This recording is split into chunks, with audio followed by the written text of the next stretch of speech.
Hey, welcome back to the Ping Pong Flick Show. My name is Chris Wong. Today is another one of those, I guess you can say, editorial days. It's a Saturday, and this weekend is actually pretty much commemorating the 2 years since we got ourselves Batman v Superman Dawn of Justice. That's right, March 25th, 2016. Of course, I actually saw it early because I was part of the fan screenings. You remember you got that? Remember when you had that trailer that you got to see in IMAX, and that gave you scored a ticket to a fan screening that you get to watch it before anybody gets to watch it? Well, I got one of those, and it was fantastic. I mean, man, 2 years. Can you believe that? It just feels like yesterday, especially when everybody keeps talking about this movie. The haters keep talking about this movie. They compare everything to this movie.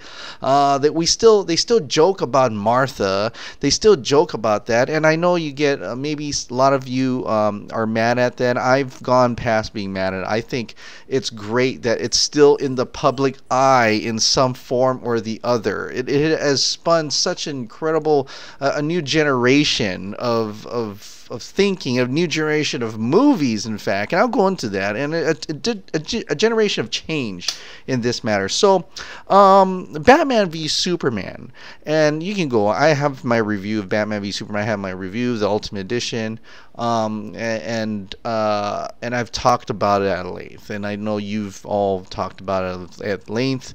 It is my favorite movie ever. Okay, and I'm proud to say that. I don't shy away from that. I know some people don't want to get that hate on them, and sometimes I do, but I just said, you know what? This is my own feeling, and I'm entitled to my own opinion, and I'm entitled to that. If you don't like that, then you can go ahead and watch something else about now. But if you came on this channel knowing very well what I'm talking about, then you know what I'm going to talk about, and you know what I love. So I love Batman v Superman, and it is the greatest thing I've ever seen. Ever. I mean, I've had a lot of top tier movies in my day, but I have The Patriot, which is up there. I have Jaws. I have all those different movies that a lot of people love, especially. But this is the rare thing, okay? And I'm not shying away from it. I love Batman v Superman Dawn of Justice. It is an incredible film. And I remember when I went to the fan screening with my friend, and we stood in line for hours just to get in. And then when we came out, we were like, that was good. And then him and I, we thought we was good. We thought it was good, but there was so much going on that you were like, I gotta watch it again. The other two people with us, he knew them, I didn't know who they were. They didn't like it. Okay, so it was a kind of even ground. So when they start spewing stuff, we were like, oh, are we not supposed to like it? And then I remember the next day, my friend says, you know, I know people complain about it, but I still like it. It's action. It's got everything you wanted. It's got the Trinity. It's got Doomsday. It's got Lex Luthor. It's got everything in there. It's an epic film. I like it. And I'm like, yeah, me too. I'm glad you do, because I felt alienated for a while. And for a long time, before I even knew there were a lot of people, before I joined Twitter and everything, you know, I told you already, I was like one of the only few who I knew in my close circle, in part of the Superman Hawaii Club, that loved Batman v Superman. I dug it. I loved Man of Steel before that. And there are a lot of, they shun it, and they're like, no, it's not Christopher Reeve Superman, you know, and I've gone past that. I've totally gone past that. I was able to get to that next level to say, you know what, it doesn't have to be Christopher Reeve. There's also different types of Superman, and this Superman actually really got you feeling close to home, more than a Boy Scout. You know, it really, there's so many more layers in this movie, and so I got to watch it again. My kids loved it. My wife loved it. She's like, this is really good. I could watch this over and over. And then we watched it again, and I watched it again, and I don't know how many times I watched it in the theaters. It was that good for me. I was so proud of the movie, and even though I was confused that why doesn't anybody look at it? And we know this whole thing spun a huge thing with the critics, backlash and fans, and there's so many things that happened after Batman v Superman, and I want to go into how great Batman is. You know how much I love this movie. It has everything in every. It's an epic film. It's got mystery. It's got intrigue. It's got everything. It's got layers to it. It's got emotion. It's got, oh my God. But what it has done, okay? It has done more than what it should have done, right? It spawned a semi-sequel, Justice League, sure, but what it has done is created something at Warner Brothers that is pretty negative, right? The studio meddling has gone completely off the wall. They went crazy. They went crazy to the fact that it affected David Ayer's movie Suicide Squad, okay? And that is problemsome. I mean, now it's been revealed today that David Ayer, after had revealed a little bit more about what Joker is supposed to have done. He said this: after Joker dropped HQ from the Help and crashed, Enchantress made a deal with him. He was going to take Harley home and be king of Gotham. Harley stood up to him and refused to betray her friends. The squad turned on him and he escaped. So in that part, he would have had a totally different arc in it. Harley had a better arc in that. Joker was much more important in the story, but because of studio meddling, they changed all that. They wanted it to be more fun, more comedic, more light-hearted, and everything possible to be that formatter. Now, Patty Jenkins' Wonder Woman was going on a different route. They were already filming, they were already shooting, so I guess they didn't intend to change that at all. I think what David Ayer was going to do is what makes David Ayer David Ayer. He makes more gangster type films, more darker films, more moody films, and it doesn't have too much of that comic book flair to it, which is good, because why do you want to be like that, right? Just like Zack Snyder says, Marvel is doing something different. We shouldn't be following their path. We should be doing our own path, because if we're trying to follow Marvel, we're just going to keep chasing their tail. They're already ahead of the game. Why not go have a different identity for the DC Extended Universe? And that's what Zack Snyder has transformed. And that was the potential of Batman v Superman. Okay, the way the movie was, it's so uncomic book like, even though there are comic book elements in it, but it was more like an independent film per se. It was a Hollywood film, okay, but not the blockbuster film. And that's why they didn't call it Batman vs Superman. It wasn't about their fight.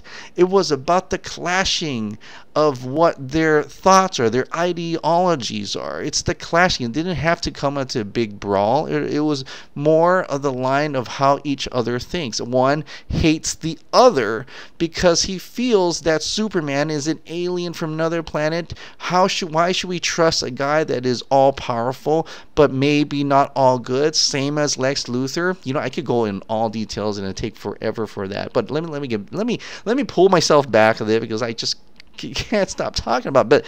But like I said, it changed a lot of things, and it changed Justice League. We know that now, because studios are listening to the critics, are pandering to the the mainstream public who they think they want to see a Marvel film, so they decided to try to make a Marvel movie out of it. Okay, so they made Justice League. They got Whedon on board to change it and try to make it more of a Marvel film. Well, that ultimately failed the fans of Batman v Superman and Man of Steel. Now they're going back, and they're going back to chasing Marvel again. They're going back to chase Marvel tales. We'll see how that transpires when Aquaman come out. But I hope it does well. I hope whatever their plan is for the future, it does well for Warner Brothers DC Extended Universe. It just has failed me in the manner that I really wanted to see Snyder's version fully through what he had planned from beginning to end, as he was shepherding this whole thing. He was shepherding all of it. He was the exec producer of all these different movies, including Wonder Woman, by the way, including Aquaman, and I wanted to see this all the way through. But because of Batman v Superman, it changed everything. It changed Warner Brothers' idea of how to make a superhero film. They didn't want to go that way anymore, which would have been, I would think, would have been a better way to identify the DC Extended Universe as something else and not copying Marvel at all. And it would have taken time, you know, after 4 or 5 movies, it would have took time. There would be a new regime of audience that will come up and say, you know what, this is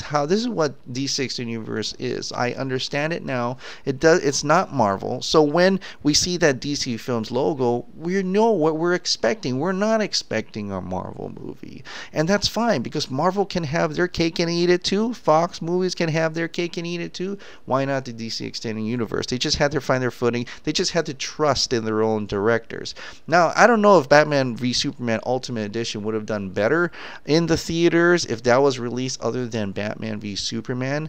I'm not sure, but I think there were a lot of people who watched the Ultimate Edition and decided, you know what, I get it now. This is way better than the one that I saw theatrically. So maybe it would have done better. And if they stuck that out, maybe release a Snyder Cut for the Justice League. And they should have done that. And then maybe that would have done better connecting the universe. It would have appeased us fans, who were pretty large. I thought we were small when we were first started out, but I think we're pretty large in itself. There are fans of Batman v Superman.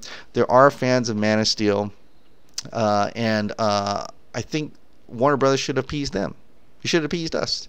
And not cater to, and not pander to the bloggers who are very vocal about their dissatisfaction. They want the red trunk Superman. You know, they want the comic book accurate Superman. They want the Christopher Reeve Superman. And their hate has been pretty parasitic. You know, it completely destroyed a good storyline, a lot of movies out of that.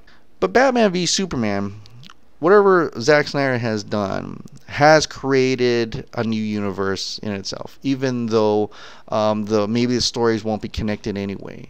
Batman v Superman even changed Marvel. It changed up the game. They decided to do something different. They had to go do something different. The Russo brothers are like, we have to change up the game. Kevin Feige was like, we have to change up the game. Look at what DC's doing. They're making Batman versus Superman. Whoa! What do we got? And that's why Civil War was made. So see how Batman vs Superman's effect has changed even the DC universe. It changed Marvel's side. It changed hopefully changed our thinking of superhero movies, because I like to think that Batman v Superman is becoming a cult classic. There are actually people coming around and says, you know, it's a pretty good movie. And I'm really happy to see that. Aquaman, Jason Momoa is going to be Aquaman. Zack Snyder got Jason Momoa to be Aquaman. Zack Snyder got Gal Gadot to be Wonder Woman. And Patty Jenkins is now using her as Wonder Woman. We are getting Wonder Woman 2 coming out. We're getting Aquaman coming out. And speaking of Aquaman, James Wan did reveal that there was, of course, there was no trailer that came out of WonderCon. So that was kind of very disappointing, but it was intentional, and he decided to tell us about it. So on Twitter, he actually tweeted out to us. He says, "Hey friends, I usually do my best to avoid internet noises, especially fabricated distractions, but a teaser trailer going out this weekend was never in the books, despite what some claim. It's not because of anyone or any nefarious reason holding its back. It's me. I am simply not ready yet to share. This movie is filled to the gills with VFX, and the process so as slow and laborious as Sea Slug. Yes, 7 even shots for the trailers takes forever to do, and I refuse to put out anything that might be construed as subpar. I know it seems like nothing much is brewing above the surface, but I can assure you we're working nonstop under the waves. And P.S. and yes, I plan to use oceanic puns and references every chance I get. So there you have James Wan intentionally left Aquaman trailer off the books for the WonderCon. So, but I am pretty 100% confident it's going to be at San Diego Comic-Con, because that is the largest Comic-Con before December, before Aquaman comes out. I mean, you got the New York Comic-Con and the others, other cons, but San Diego Comic-Con is the big con. That's the con that they will make a huge presentation. I'm really hopeful to see that. Of course, that has nothing to do now, so we'll see. I mean, I'm wondering how much does that connect to Justice League, how much that connects to Batman v Superman. It has to connect in some fashion, but very small. But I remember when I was watching BVS, and you had those connections, you had the nightmare sequence. It's the possibilities. It was going somewhere that was really interesting. It really pulled you in, wondering, man, what's happening in that nightmare sequences? Is that something in the future? Is that something that's going to happen in the future? Is that something they're going to change? What part of that? Where was it going to go? And it will be forever a secret unless something comes out telling you the future of that, maybe a scripts or something, or Zack Snyder himself will reveal what he had planned this entire time. But for now, it's a secret. And it's going to be hidden in the dark. But the potential from Batman v Superman, it was an expansion of the whole world. It was expanding out. It was creating a universe in itself. And that universe was seen when you watched Suicide Squad. When you watched Suicide Squad, you had the feeling of that happened in that world. It was a living and breathing world, and there's different parts of the world that these things are happening. Wonder Woman, it happened in the past. It gave this cinematic universe a past, a history lesson, and that's was so awesome about this universe. It was so much potential. And if Zack Snyder had continued on, I wonder what could have been. Could have been to the Final Crisis, Infinite Crisis, Kingdom Come, He took a movie, he took characters, and he went into a direction nobody would have thought of going, nobody dared to go, and he did it. He asked those questions, he left some unanswered, but it left you wondering what was next. For the most part, he left you wondering. He didn't play it safe at all. He didn't pander to anybody. He says, this is how it's going to be. This is the question. This is the universe I want to do. This is the Batman v Superman. This is a new Superman. This is a new Batman. This is a new universe. You have to kind of forget what you ever knew about Christopher Reeve. You have to forget whatever you knew about Christian Bale's Batman, Michael Keaton's Batman, Adam West's Batman if you want, or Wonder Woman, Linda Carter's Wonder Woman. If you're stuck in nostalgia, that is where it will destroy you. It will destroy it will give you expectations, and it would destroy your feelings for a movie because you are stuck there. You cannot let go of it, and you're not wanting to adapt to another different type of characters that you've all known. You feel you've known all your life, and seeing them in a new light is damning for you. But you have to understand, in my own point of view, and you'll probably never ever think about this, but I still see those characters as they are. They are still there. The world they inhabit is different. The world they inhabit is darker. Batman is in the end of his Batman career, which he has not really. He kind of shows it in the Batman versus Superman or Ultimate Edition, but a lot of people just think, oh, this is the origin of Batman. Why is he doing this? Well, you have to come to terms that he has been doing this for like 20 plus years or even more, and he is at the end of his run, so that's why I think that he was supposed to die later on. But but people can't get past that. They can't get past that. Uh, um, their nostalgia for the factor. They're what they're seeing on screen is they become disillusioned to it. So, which is really harsh, and that's why a lot of these haters that come after fans of Batman v Superman of Steel, they really are I mean, very negative, and very vocal about that negativity, almost in the point of bullying, and it's sad. That's sad. I mean, I think we should be able to get past that. And it's kind of funny because a lot of people talk about The Last Jedi, right? And say my dislike for The Last Jedi, and they're like, wait, how can you dislike Last Jedi if you liked Batman v Superman, and showing Superman a different type of Superman, even though it's the same Superman, he's just brought in a different world and brought up differently. But I say this, well, and like to say this, well, how could you not like John Williams' score in Justice League? I do love John Williams' score. I do love the Superman John Williams score. I was born from that time of Christopher Reeve time. I do appreciate that. But here's what you're missing when you're saying that, well, then you take away the Star Wars. Why Last Jedi have the same Star Wars score? Why does Indiana Jones have the same Indiana Jones? Well, here's my answer. You probably know this answer, but you want to admit it. Last Jedi is still in the same universe as it was years ago. Okay, it's the same universe. 30 years ago, it was the same universe. Mark Hamill is still Luke Skywalker. Carrie Fisher is still Leia. Harrison Ford is still Han Solo. They didn't reboot it. It's continuing the same story. Yes. I know you don't think that, but it is. And I'm sorry. If it's still in the same universe, they can keep their score. They can keep the John Williams music. They can keep all the characters for that. Batman v Superman, especially Man of Steel, is an origin story of a new Superman. It's a new Superman. The Christopher Reeve, the John Williams theme is iconic. Yes, but that is Christopher Reeve's theme. Okay? Tim Burton, okay? I was kind of shocked that nobody's saying this.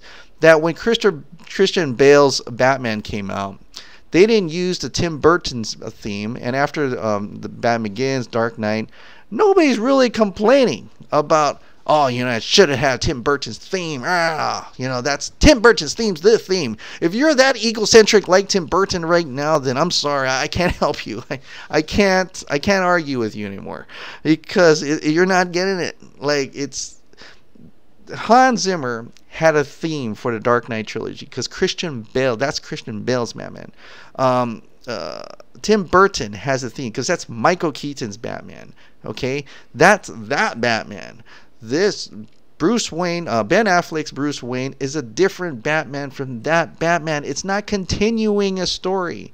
Henry Cavill's Man of Steel is not the same Christopher Reeve. That's Amy Adams is not Margot Kidder. It's that simple. That simple. And I just find it so incredibly confused when people try to tell me that. It's like, what? It should have the John Williams because it's Superman. And just like how Star Wars is Luke and all that. I'm like, Harrison Ford is still Indiana Jones. That has not changed. Why does he need a new theme if it's still him?